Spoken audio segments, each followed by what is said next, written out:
Absa Bank Kenya PLC has reported 10.7 billion shillings in net profit for the first 6 months of this year, up to 29%. That was driven by a double-digit increase in income. Like banking industry peers like KCB Group and NCBA, who have declared interim dividend payouts, Absa Bank Kenya has also declared 20 cents per share in an interim dividend payout to shareholders. Absa Bank Kenya marginally reduced loans and advances to customers to 316.4 billion shillings, down from 317.9 billion shillings during a similar period last year. This could be due to a growing stock of gross non-performing loans that hit 39.4 billion shillings, up from 32.2 billion a year ago. The lender earned 27.4 billion shillings in interest income from loans and advances to customers, up from 20.2 billion shillings it made during a similar period last year. You see that our NPL has increased by about 7.2 billion, from 32 billion last year to about 39.4. So it's about 7 billion shillings increment in NPL. Of this figure, about 4 billion is actually on the personal household.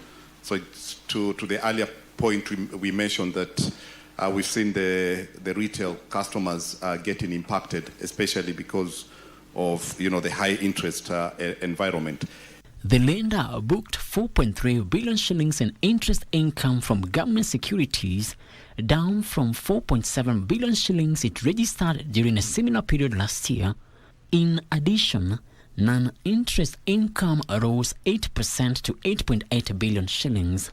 Despite a reduction in the net loans and advances to customers, the lender marginally increased the loan loss provision from 5.16 billion shillings to 5.17 billion shillings on account of the 39.4 billion shillings in gross non-performing loans and advances.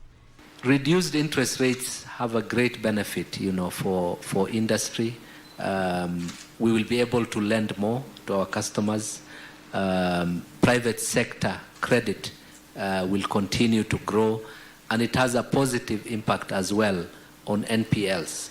And so the actions that have been taken over the past 1 year by the Monetary Policy Committee have had a positive impact on some of the key indicators, inflation being the biggest, Just like was the case last year, Absa Bank Kenya has declared 20 cents per share in interim dividend payout to shareholders.